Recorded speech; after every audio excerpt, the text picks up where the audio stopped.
patíbulo ou travessão. Era aquela parte geralmente levada pelo condenado até o local da execução. E havia também um poste que ficava no local chamado de stipes. Ali atrás nós temos um modelo. O stipes e o patíbulo juntos formavam a cruz. Agora há um detalhe curioso. Dependendo do tamanho das medidas do indivíduo, o stipes poderia pesar algo em torno de 60 a 70 quilos.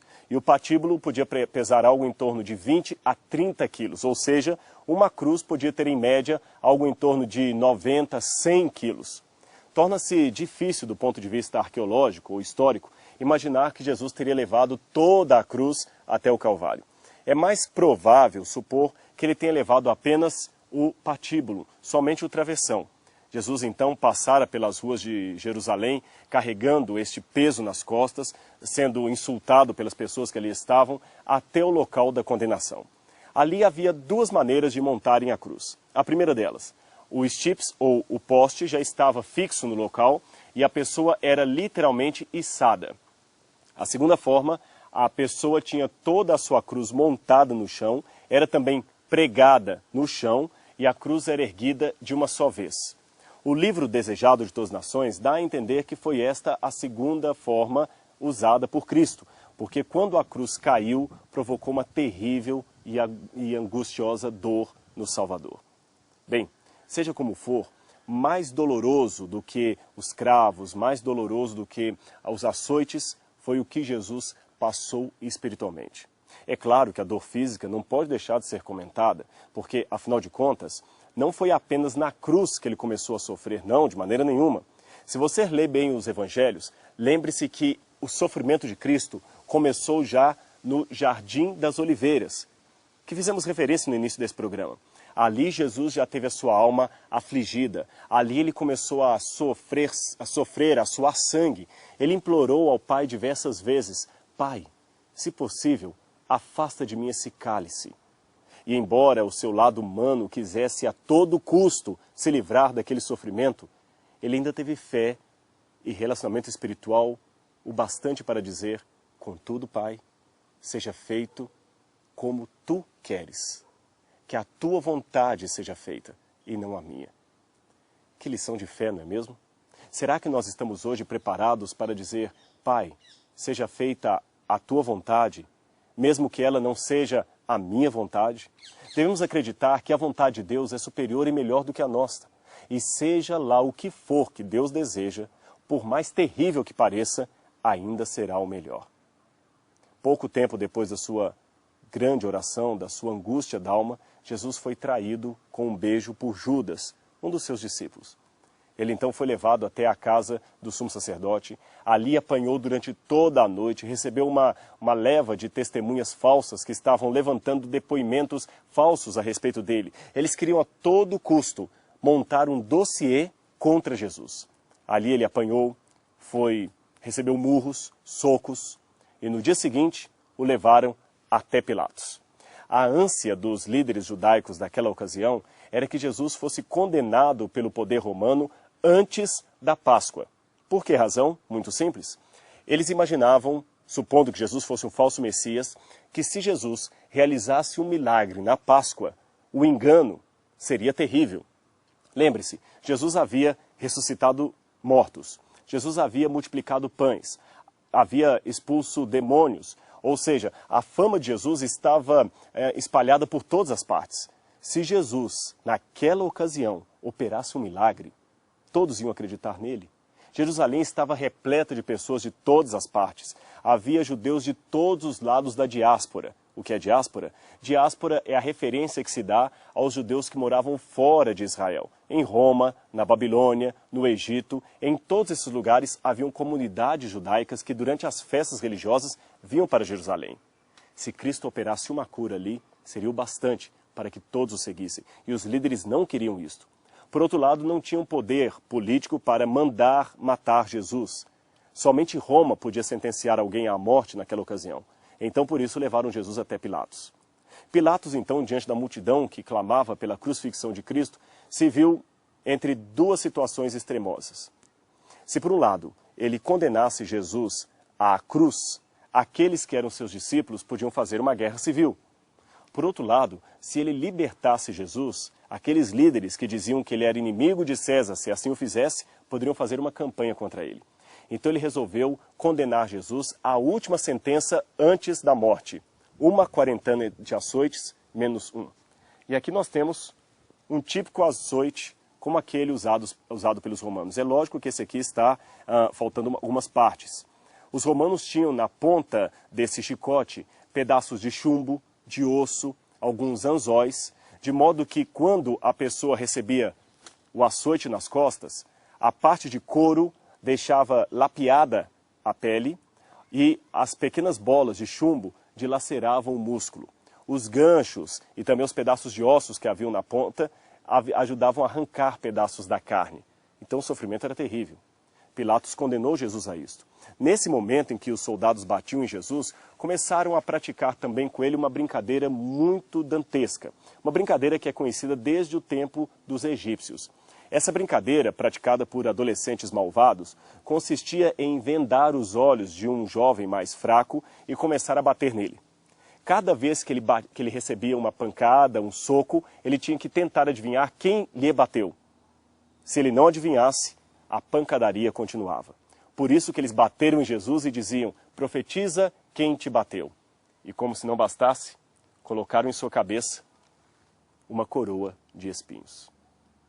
Porém, não foi a coroa de espinhos, não foram os cravos, não foi o açoite, não foi a cruz o que mais doeu. Lembre-se, Jesus estava ali como o Cordeiro de Deus. Eu tenho aqui uma pele de cordeiro. O Cordeiro de Deus que tira o pecado do mundo. E você sabe qual foi a diferença da cruz? Porque, afinal de contas, milhares de pessoas foram crucificadas pelos romanos. Jesus não foi apenas mais um? A diferença da morte de Jesus não está naquilo que nós vimos, mas talvez naquilo que nós não vimos. Ele enfrentou ali a morte por todos os homens. Ele enfrentou o inferno no seu sentido máximo. Ele enfrentou a ausência de Deus. Ele morreu pelos pecados da humanidade. E naquele momento, ele poderia ter desistido. Mas ele pensou em você. Cristo pensou em você. Em mim, em nós. Por isso não desistiu. Morreu de braços abertos para pessoas que muitas vezes estão com os braços cruzados, que estão fechadas para a oportunidade, para a graça, para a salvação. Aceite hoje o sacrifício de Cristo.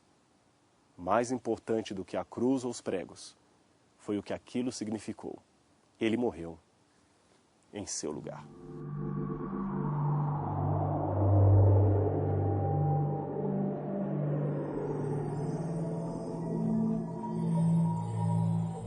Este seria um modelo de um túmulo dos tempos de Cristo olhado por dentro. Evidentemente, como é apenas uma cópia atual, nós temos aqui um teto que está cortado.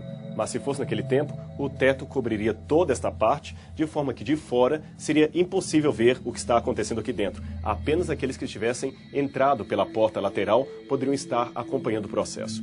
Como era escuro, todos traziam lâmpadas consigo. Nem todas podiam entrar ao mesmo tempo, porque o ambiente era pequeno, era apertado, como você está vendo. A lâmpada, então, era colocada num pequeno recipiente para ela preparada, aqui no lado, na parede. E assim todo o ambiente ficava iluminado. O corpo era trazido com cuidado e depositado nesta cama de pedra. Havia, então, um processo muito demorado de lavar o corpo. Elas passavam azeite, água, perfume, escovavam unha por unha, cabelo, todos os detalhes eram muito bem organizados. Por isso, a Bíblia fala que Maria Madalena, certa vez, ao ungir Jesus com perfume e ser repreendida pelos discípulos porque estava derramando perfumes no pé de Jesus, foi então aclamada pelo Mestre como sendo aquela que guardaria o azeite perfumado para o dia do seu sepultamento. Por isso, a Bíblia também fala que as mulheres levavam consigo perfumes e aromas sagrados. O corpo era colocado neste lugar, como dissemos, e começava, depois da limpeza, o processo de bandagem. Colocavam geralmente os pés nesta posição e começava-se o processo de passar a faixa em todas as partes do corpo, cuidadosamente. Duas qualidades ou dois conjuntos de faixa geralmente cobriam o corpo. Uma que iria do pescoço para baixo e outra que pegaria apenas do pescoço para cima. Então há duas qualidades, duas quantidades de faixa. Bem, Jesus então deveria ter sido colocado dessa maneira. Normalmente um processo desse demoraria 7, 8 horas para ser concluído e não era geralmente feito à noite. Por isso as mulheres, como Jesus morreu perto do pôr do sol, deixaram o corpo de Jesus enfaixado, saíram, fecharam a porta da entrada, evidentemente, para no dia seguinte, no caso o domingo, porque no sábado eles interromperam o processo para o descanso sabático, continuar o processo do sepultamento de Jesus. O curioso é que quando os discípulos chegaram, os panos estavam como que afofados. Pedro percebeu isso de maneira muito clara. O pano da cabeça, as faixas da cabeça estavam na mesma posição e as faixas do corpo também, de modo que passava-se a impressão que o corpo teria passado por entre as faixas. Não poderia ter a explicação racional de que alguém roubara o corpo ou que tirara as faixas para então extrair o corpo daqui. Todos perceberam que a posição em que as faixas estavam indicava claramente que algo sobrenatural havia acontecido. Se Cristo não houvesse ressuscitado, o que aconteceria com ele? Bem, o procedimento normal com todos os que eram sepultados era o seguinte: o corpo, como dissemos, era perfumado, limpado, colocado aqui e enfaixado. Depois o corpo era colocado numa dessas câmaras que você pode ver aqui. Este túmulo exemplar tem 3 câmaras, com espaço bastante para 3 pessoas. Depois de 1 ano, ou até mais, os ossos eram retirados dessas câmaras e colocados em pequenas caixas de pedra, normalmente chamados de ossuários. Essas caixas eram tapadas, às vezes mais de uma ossada era colocada ali dentro, poderia ser o osso de um marido com sua esposa, de um pai com um filho. Em alguns casos, não muito comuns, o nome da pessoa que havia morrido era escrito na tampa ou nas laterais do ossuário. Com isto, economizava-se espaço. Este caixão, mais ou menos desse tamanho de pedra, era colocado naqueles vãos internos que você vê lá dentro. Neste dia, dizia que o morto finalmente encontrou os seus mortos. Somente nos dias que os ossos eram retirados e colocados nesta caixa de pedra é que a pessoa teria de fato sido sepultada. Até então, ela haveria apenas sido colocada no sepulcro.